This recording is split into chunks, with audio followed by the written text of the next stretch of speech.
کسی تاجر کے پاس ایک سنار کاریگر ہیرے تراشنے کا کام کیا کرتا تھا، جو اپنے کام میں ہنرمند اور بہت ایماندار تھا۔ تاجر اس سنار کی کاریگری سے بہت سارا نفع کمانے کے باوجود اسے مناسب تنخواہ یعنی سیلری ادا نہ کرتا۔ یوں ہی کام کرتے کرتے اس نے عمر گزار دی اور اس کے پاس اتنے پیسے بھی نہ تھے کہ وہ اپنے بیٹے کا علاج کروا پاتا۔ بیٹے کے علاج کے لیے کاریگر نے مالک سے کچھ رقم ادھار مانگی، مگر امیر تاجر نے رقم نہ دی۔ کاریگر رقم نہ ملنے پر پریشان گھر لوٹ آیا۔ بیچارہ ساری رات سوچتا رہا، اب کیا ہوگا، کیسے ہوگا۔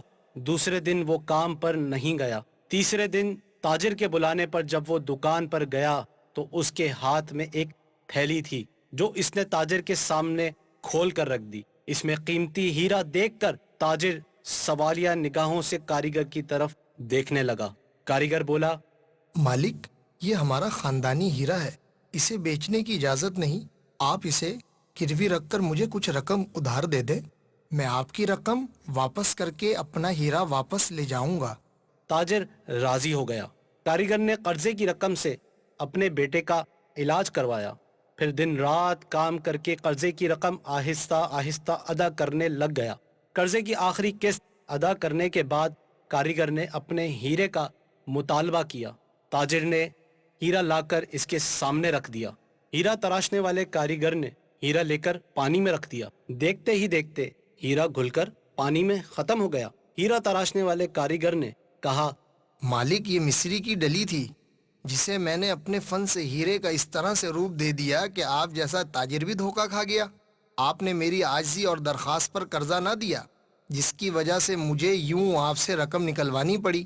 میں ایماندار ہوں، اس لیے بھاگا نہیں، آپ کی پائی پائی ادا کر کے سرخرو ہو گیا۔ افسوس کہ آپ نے میری قدر نہ کی، اس لیے میں ملازمت چھوڑ کر جا رہا ہوں۔ کاریگر تاجر کو پریشان چھوڑ کر چل دیا۔ پیارے مدنی منو، ضرورت کے وقت لوگوں کے کام آنا نیکی ہے۔ اس طرح معاشرے سے برائیاں بھی کم کی جا سکتی ہیں۔ ہمارے پیارے نبی صلی اللہ تعالی علیہ وآلہ وسلم نے فرمایا، جس نے کسی مسلمان بھائی کی حاجت روائی یعنی مشکل دور کی، وہ ایسا ہے جیسے اس نے ساری عمر اللہ عز و جل کی عبادت کی۔